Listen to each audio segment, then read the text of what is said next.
on the good YouTube. Reecie Colbert and I go over to youtube.com/Clay Kane Show. That's youtube.com/Clay Kane Show to watch Reecie Colbert and I right now on the good YouTube. Now, what's up, YouTube? What's up? What's up? What's up? Now, I want to encourage y'all, make sure you hit that like button. Hit that like button. If you hit the like button, that helps the algorithm. The algorithm is everything. And make sure you follow Reecie Colbert over at Black Women Views as well. All right, Wait, so real quick, Reecie, Clay. I'm sorry. go I ahead. know we're supposed to do Go 100 on. days, but 100 days. I'm tripping off of now. Most of the YouTube comments are very, very favorable, but I'm Yes. tripping off the fact that so many people to this day are still commenting on my cussing.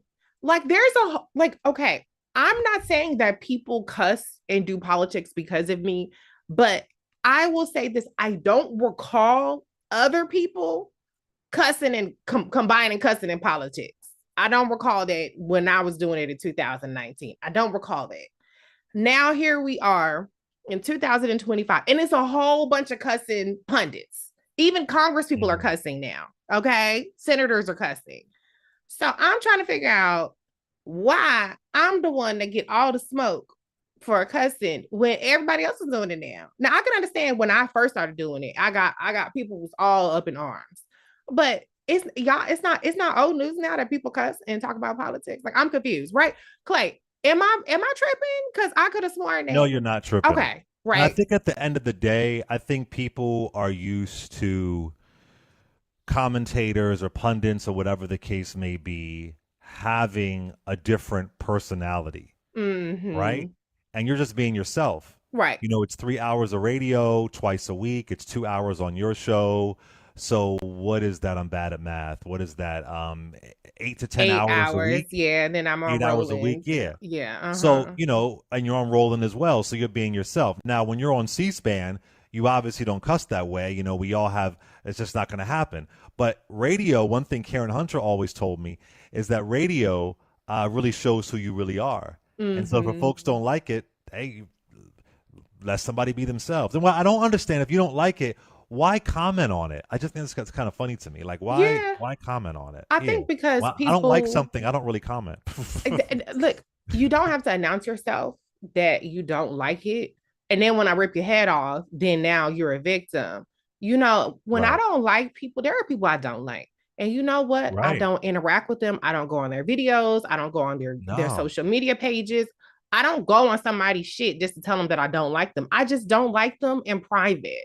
And so for all of the people that complain about me on Clay's page or whoever's page, you're actually the nasty, funky ones. You're the ones who are foul because you going out of your way to insult a person and I don't like that person. Oh, they get on my nerves.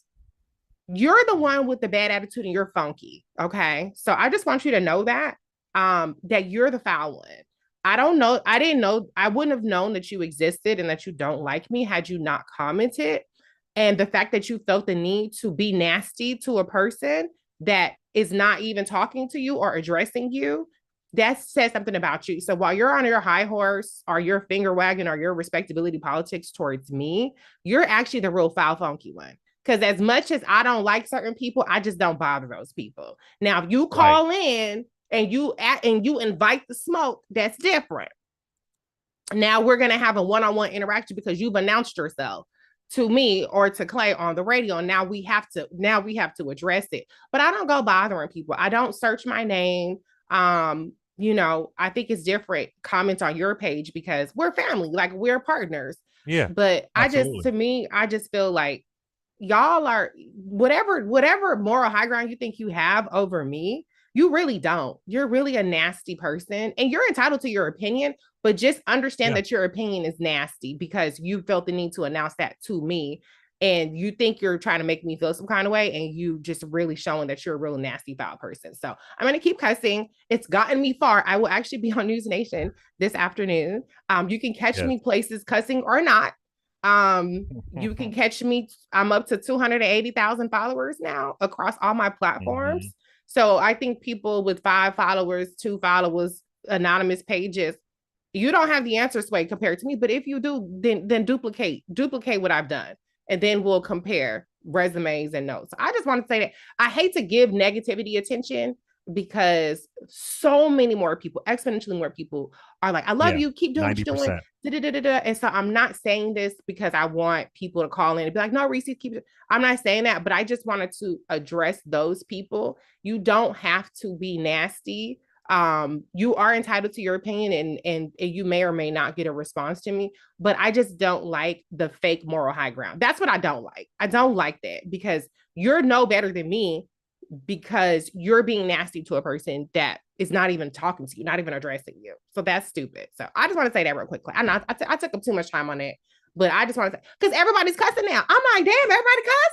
Everybody cuss. I ain't mad at it. Cool. Because my whole thing was I wanted people to be authentic. I wanted people to feel like Yes. you don't have to be buttoned up. I feel like I helped blaze that trail for people to be comfortable being their authentic selves and talking about politics and reaching different audiences. I feel like I'm a big part of why that's more the norm now, but I'm still the one getting all the heat for it. And that to me is where the disconnect is coming in. Why am I getting heat for it? Everybody is doing it. Well, lastly, I'll say to have an issue with you cursing, you just don't understand the house that Joe Madison built. Mm-hmm. So maybe these are new listeners, but Joe Madison was cursed with curses behind off and que sera, sera. So yeah. I guess just not knowing your history of Urban View or even, Black radio. I mean, Joe Madison is an icon in Black radio, and he always came as his authentic self, and that's why we all loved him. That's why we all love him and miss him in this moment right now. So you don't know your history of Urban View, but that's okay. But all right, so let's get in. Go take that to other custom pundits. It's about 57 of them now. So go talk. And let them catch up to me and catch barely heat cusses. for it. Yeah, Karen Hunter barely. We have diversity, different voices on Urban View. That's how we do. We have some people that rarely cuss, some people that cuss a little bit, some that curse more. But at the end of the day, it's all about bringing facts and bringing passion with it as well. Yeah. But you can't really combat your data. So it is what it is. But period. Again, so much more love than anything else. Mm-hmm. So the first 100 days of Donald Trump. So let me give you some of the greatest hits. The greatest or the lowest? The greatest hits of wannabe dictator Donald Trump. Just want to throw some things out that folks might have forgotten because the news cycle is so fast. They say flood the zone. Yeah. So firing 300 FAA workers. Oh, that did happen. And then tried to suggest that that horrific plane crash in D.C. might have been due to DEI. Mm-hmm. That happened just a few weeks before Black History Month. Mm-hmm. Right? Yeah. Blamed Ukraine for Russia's invasion. Trump accused Ukraine of provoking Russia's war. That was pretty sick. If Biden did that, they would say he had dementia, and they would have kicked him out of office sooner. Yeah. Uh-huh. Right. Declared war on woke history in federal museums and parks with the Restoring Truth and Sanity to American History Executive Order. He has this mandate that museums and parks suppress narratives of he wanted to suppress rather narratives of racism and blah blah blah blah. Mm-hmm. He believes it was a betrayal of American greatness. We also have pardoning the January 6th insurrectionists. That to me was really egregious. And that was day one, right? He did that on was that day one or day two? That was day one. First week. First order of business. Imposed Liberation Day tariffs that crashed the market. These sweeping tariffs, just in, out kind of foolishness. giving Elon Musk so much power, Mm-hmm. all this government authority, firing all those federal workers, saying, oh, we're going to save trillions and trillions and trillions of dollars. Ended up being, according to them, 150 billion. And where is y'all check for $5,000 that they said might Doge go out there? dividends. What happened to the Right. Doge dividends? Uh-huh. Using the Alien Enemies Act to Mm-mm-mm. deport Venezuelans and others. Direct defiance of court orders, undermining judicial authority. Mm-hmm. I mean, that's when a president is undermining court orders. That is literally the the the Authoritarianism. freaking definition of being an authoritarian. Yeah, yeah. I mean, that's what Idi Amin was doing. I mean, Mm. that's Idi Amin. That's what they all were doing. Like, that's what you do. Mm-hmm. You say court orders don't matter, right? Prioritizing these culture war issues over the price of eggs, attacking universities, the Smithsonian, fixated on cultural grievances while neglecting economic concerns that impact everyday Americans, which is Mm-hmm. what the previous administration tried to do. They weren't going into culture war. Maybe they should have gone into culture war. Mm. Maybe they should have. Also, flirting with running. I even shouldn't say flirting. Running for a third term. Yeah. The idea of running for a third term, pretty scary. And I would say probably the worst of these 100 days to see news networks just casually settling lawsuits, Mm. smooth things over. Mm-hmm. Mm-hmm. It's wild how normalizing authoritarianism is like another day in media. Yeah, it is. It's Mm-hmm. this soft capitulation, Mm-hmm. the very legacy that just we're going to capitulate, all of them. And they have the money to fight back. They do. They have the resources to fight back and say something and do something. And lastly, then I'll let you take it, Reecie. There's a recent executive order that he signed. And I warned about this over and over Mm-hmm. before the election, that one of the goals of Project 2025 was a militarized police force. Mm. So he signed this executive order that basically says, let's gear up the cops like it's a freaking war zone. And so he's directing the DOJ and the Pentagon to flood local police departments with military gear. We're talking about armed vehicles, tactical equipment for surveillance search. There's no real details of what the oversight's going to look like.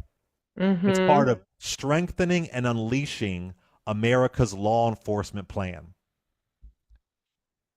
It's Mm. like a freaking dystopian line from The Purge. Yeah. Mm-hmm. And a militarized police force, there's been studies on this, does not reduce crime. It does not. No. But it does erode public trust.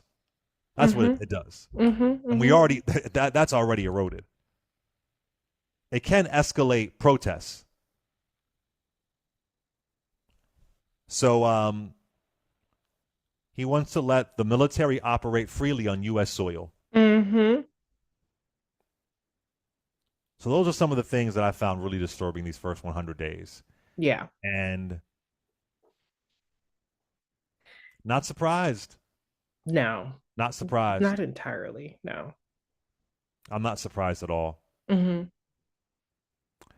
Reecie, your thoughts? Well, I would say that the first 100 days is a historic failure in terms of we should measure presidents by the way that they move the country forward, the way that they improve American lives, not in saying, well, you accomplished what you said to accomplish, which is destructive. That is not the measuring stick that we should use. Yes, we should hold people accountable for their campaign promises, but the reality is that even though he has done record number of executive orders, even though he has completely neutered the legislative branch, that's not an accomplishment. That is damage, and that's why a plurality of the country, the number one grade that the country has people in this country have given him is an F. You know how bad you have to be to get an F from 40% of the country? 40% of the country, they don't give a fuck normally about anything. Like usually that's about like, oh, okay, no matter what you do, you can get 40% of people to be like, either I don't know or I don't care. So for 42% of the country to be like, yeah, this is F, this is bad, that's his number one grade, it just shows how much of a failure he is. To the extent that he has achieved, if you want to put it that way, his campaign promises, it's because people have completely surrendered and capitulated to him. When we're talking about big law firms who have capitulated to him, they have the money, they have the resources, but they're running scared. They don't want to wait for the courts, which the whole purpose of law firms is to deal with cases in court. They don't want to wait for the courts to side with them or to figure things out. They're like, oh, you can have it. What do you want? Okay, pro bono work, sure. Okay. So we have big institutions that are failing us. We've seen the corporations completely capitulate to Donald Trump. I mean, he raised over $200 million for his inauguration. For what? For Nelly and Snoop Dogg and the crypto ball? Like, come on. This is ridiculous. And you have $200 million for inauguration in a black college that you invited to perform for the parade had to do a GoFundMe. Oh, okay. So this is all a scam. I think there are so many things that are really egregiously bad about it, but the level of corruption it stands out with his whole crypto scheme. The fact that it amounts to direct bribery of the president or the capacity to do that is something that should be one of the biggest scandals of the presidency. I mean, I remember Trump 1.0, it was the emoluments clause and the fact that he had a hotel and he had golfing and shit. Now he has crypto and he's using his crypto as a way, essentially untraceable way for people to buy access to the White House, to buy access to him, to have dinner with him, to go get a tour. So that is something that is really, really egregiously bad. What he's done in terms of market manipulation with his erratic, what appears to be erratic from us, announcements, announcing tariffs, pulling them back, saying on this date, this is going to happen, saying buy now, today's a good day to buy a stock. And then he makes an announcement and a policy change. The way that the stock market is being manipulated to the detriment of people who have 401ks, people who have pensions, the stock market closed in the red for the first quarter. That is Donald Trump's stock market, not Biden's. And a big part of that is because of his erratic policies, his erratic announcements. I do think that being destructive is the point. And unfortunately, their plan is just to gaslight their way through this, as opposed to actually correct the mistakes that they've made in their policy. The fact that they completely, through hubris, thought they were going to just be able to bully the entire world and they haven't bowed down. So that's another thing. The incompetence of his cabinet is egregious. Pete Hegseth being the most glaring example. His Mike Waltz, this national security advisor, there are reports, rumblings that he's going to be fired. I guess he's going to take the fall for Pete Hegseth in the Signal chat situation. So just the fact that we don't have very fine people, we do not have smart people running the government is a problem. You also have the policy of pruning that I believe is in place now.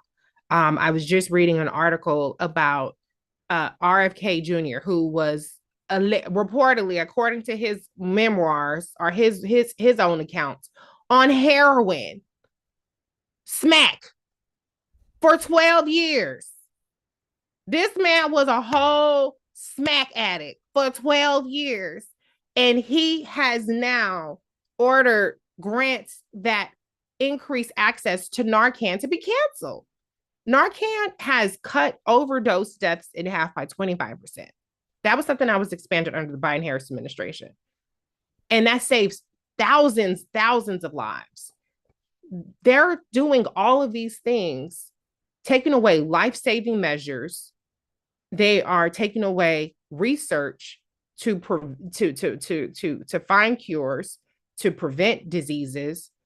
They're doing all of these things to prune the population. So I could keep going another 50 horrible, horrendous things. But I think that the biggest takeaway from this administration and from our politics is that the cavalry is not coming to save us. We have to save ourselves.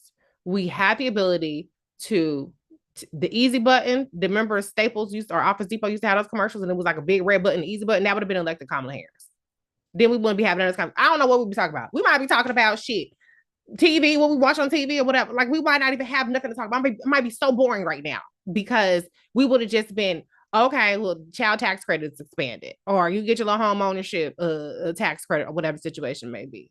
Y'all student loans, y'all wages would not be garnished. Social Security being garnished, tax returns being garnished. You might not be having that conversation over student loans. So we chose as a country the hard path. And it's going to be incumbent upon us to get us out of it. And I think we've seen some success at that with the pushback, with the protests, where they have reversed on really hideous things that they were trying to do. Where I think the protests are putting a little bit of spine in some of the judiciary to say, okay, the people will be on our side for pushing back on this administration. But the cavalry isn't coming. The Democrats cannot save us right now. There are some Democrats that are exceptionally good at fighting and messaging and all that stuff. But at the end of the day, it's going to take all of us getting our asses out there and voting in 2026 if we make it that far, but also keeping our foot on the gas in terms of what we are holding people accountable, going to town halls, making phone calls, 5 calls, et cetera, et cetera, et cetera. So, yeah, but the last thing I say is, we told you. We told you. We said, and I was so insistent upon this, citizenship was on the ballot. Citizenship was on the ballot, and we're seeing it is under complete assault. I don't even know if you can call it what we have in this country anymore, citizenship. I do want to say this, that in 1963, George Wallace stood in front of the doors of the University of Alabama and famously said, "Segregation forever," in 1963. And as there is this war on public education right now, as there is this war on universities right now, as there is this war on young people getting access to go to school via Pell Grants and all this language about student loans, Donald Trump will be speaking at the University of Alabama later on today. Okay. Just find that fascinating, considering the history of the University of Alabama. And George Wallace stood, he was blocking black folks from enrolling. He was in the doorway. And Trump will be speaking there today. And I think about when Biden was invited to speak at Morehouse. And there's all this talk of what are people going to do? What are they going to say? And considering the amount of money that went to HBCUs, even for security under Biden, there was this endless discussion about how, if it's the right thing for him to do, to be speaking at Morehouse. And I don't see this discussion around Donald Trump speaking at the University of Alabama, especially the way that red states have been impacted. So it just goes to show you how it's always a different set of rules. But I encourage everybody, look at the history of the University of Alabama. Really interesting. It's fascinating to me.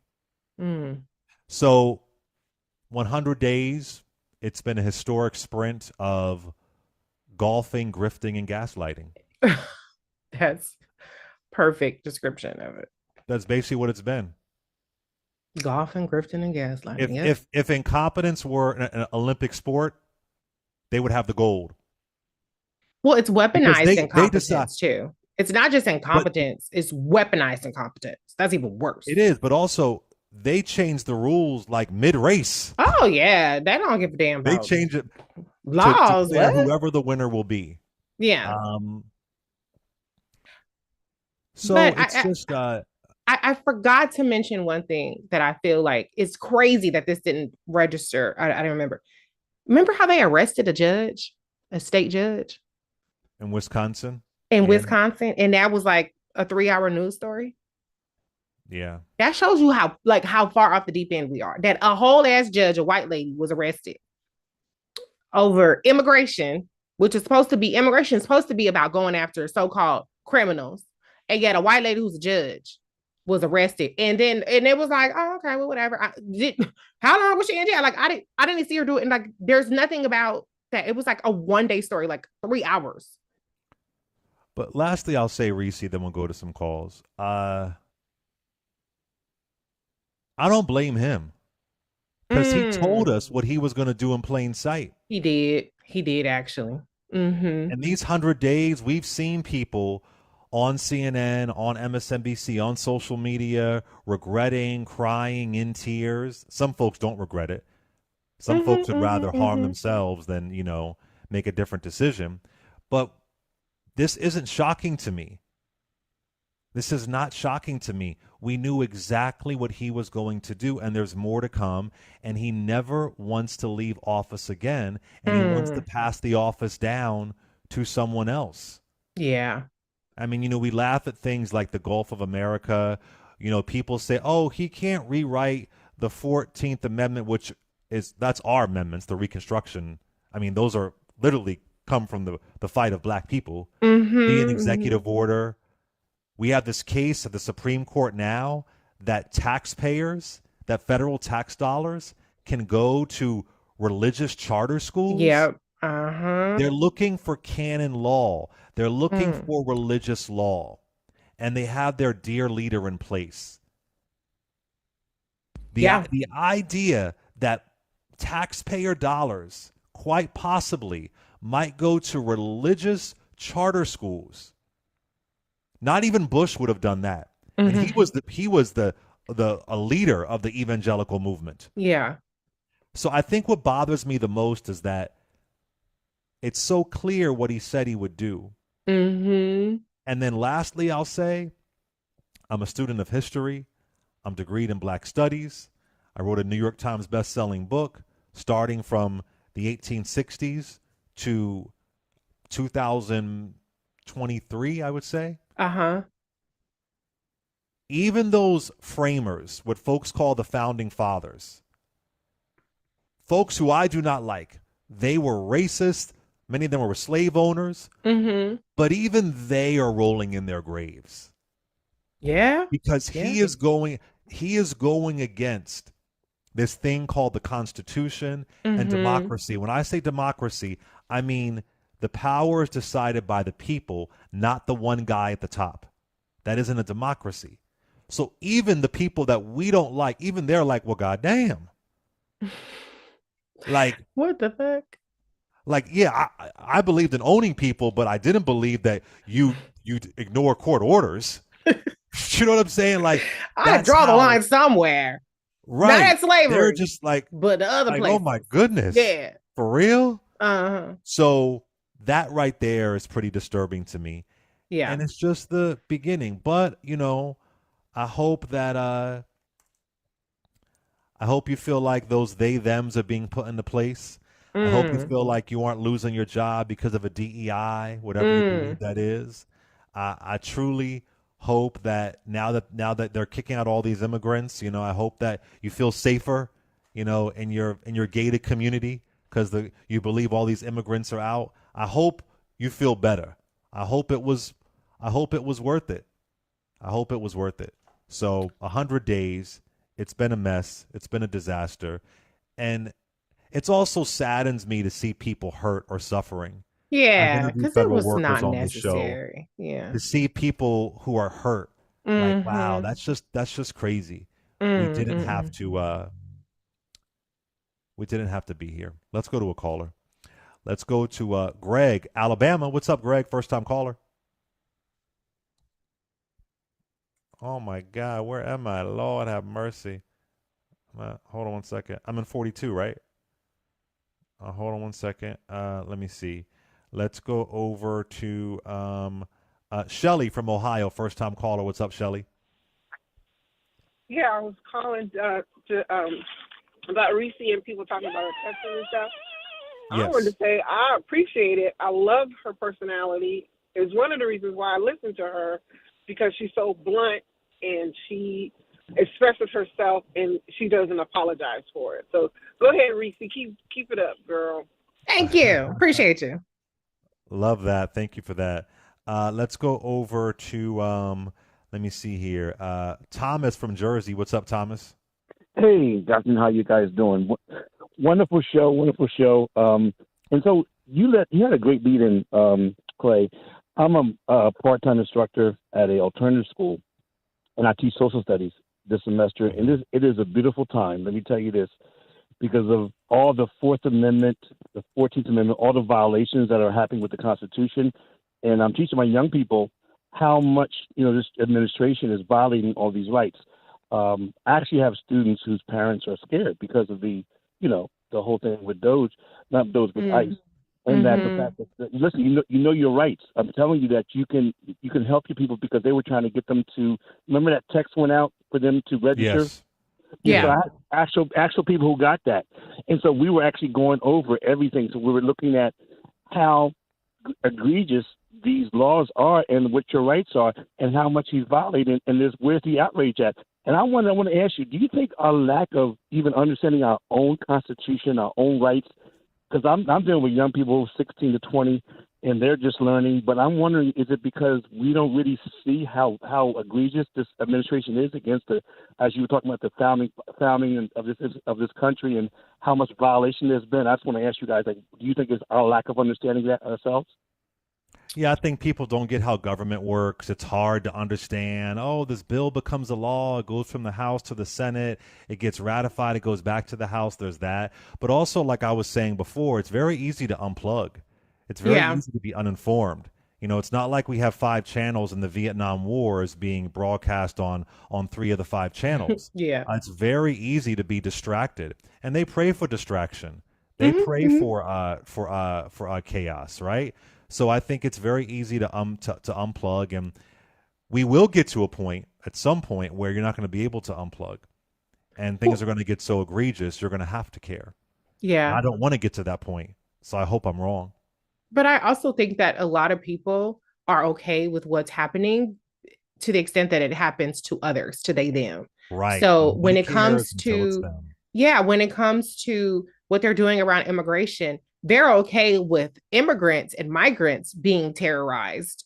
And they think that that's a migrant problem. They don't realize that the attacks on due process are a U.S. citizen process. Rachel Maddow was covering a person in Oklahoma who was hauled outside in her underwear, her and her daughter, place ransacked over an ICE warrant. And she was a U.S. citizen. 4-year-old cancer patient, U.S. citizen, deported with her parents. So the reason why I think that there isn't as much outrage is because a lot of people still feel like their citizenship, their birth certificate, is going to protect them.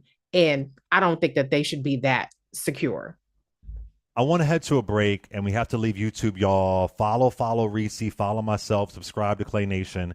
But I do want to talk about U.S. citizens being deported, how folks have called into the show and said, you don't know what you're talking about.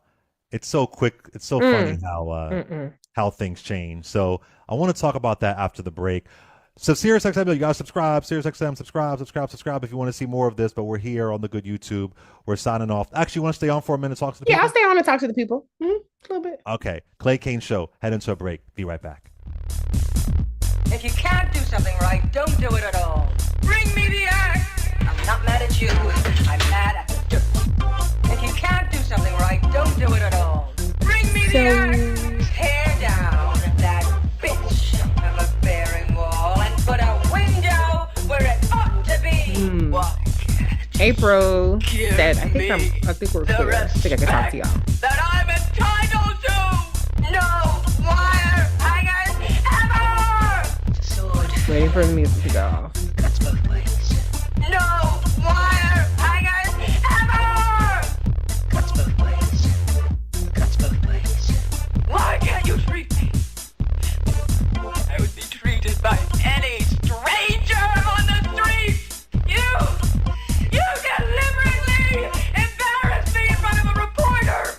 Cuts both ways. Okay, I can talk. Hey, Constance, I see you, girl. Okay, April said this administration and Christian nationalists are anti-human. It's true. I wrote about the white Christian nationalist, Christo nationalist movement in my 2022 books because they had several candidates that were really big on that, including the vice president of the United States now. Let's see. April says she lost her good job because the administration doesn't care about clean air and water. That's awful. They even removed scientific data. Yes, that's awful. Chris Boswell said, where are they deporting U.S. citizens to? Well, there have been children who have been deported with their mothers against the wishes of the other family that is in America that has been, one went to Honduras and the other one was a 4-year-old cancer patient. I don't remember off the top of my head where she or he went. But yes, they have deported U.S. citizens. Okay.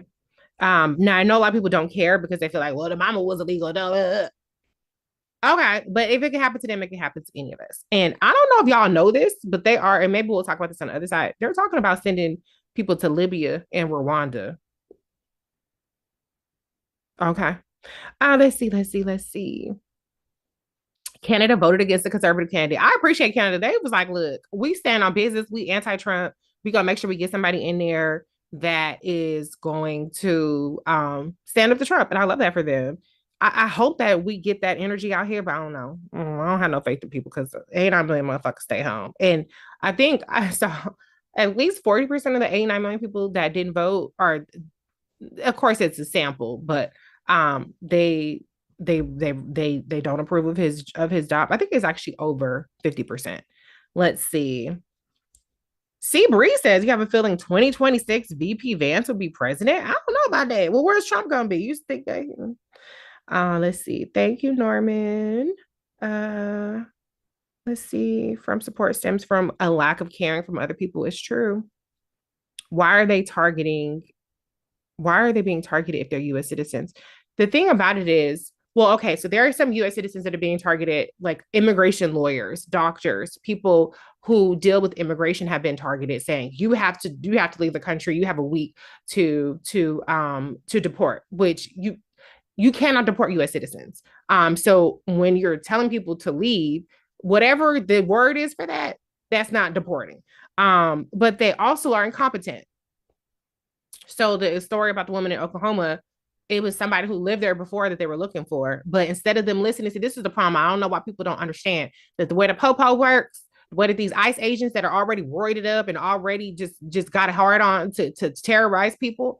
They don't want to hear shit from you. Oh, I'm a U.S. citizen. Oh, I have my birth certificate. Oh, I'm not the person you're looking for. So in the meantime, in between time, your ass is getting hauled off somewhere, or you're being treated like a criminal.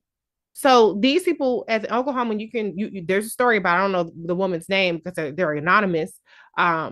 Their whole life savings were confiscated. A whole bunch of stuff was confiscated. And they were humiliated, and they were U.S. citizens. And now the problem is too, nobody in the administration wants to admit to their involvement, even though she saw FBI, she saw Homeland Security, she saw ICE paraphernalia on these people, but they don't want to admit to it. So the thing about it is, it's not as, even if they aren't targeting you, hey, you're a U.S. citizen, I want to target you, which I believe that they have the capacity to do with these dossiers that they're assembling from aggregating our data from different agencies. They can make a mistake and still target you. And does it make you feel better that eventually it will be cleared up if you've been in jail for weeks, months, days? No. So, I think that people are being very short-sighted here. I feel like there is an abundance of evidence as to why this is something that we should be concerned of as U.S. citizens. But I'm sure we'll talk about more of this behind the break. Thank you, Tennessee Tim. Everybody, if you want to order my game, it's amitrippinggame.com. I will be shipping it out as soon as I get it from my manufacturer. And I'm estimating in late June. Okay. Thank y'all. My YouTube channel is Black Women Views. I gotta go. Bye, y'all. Well, I think I'm going.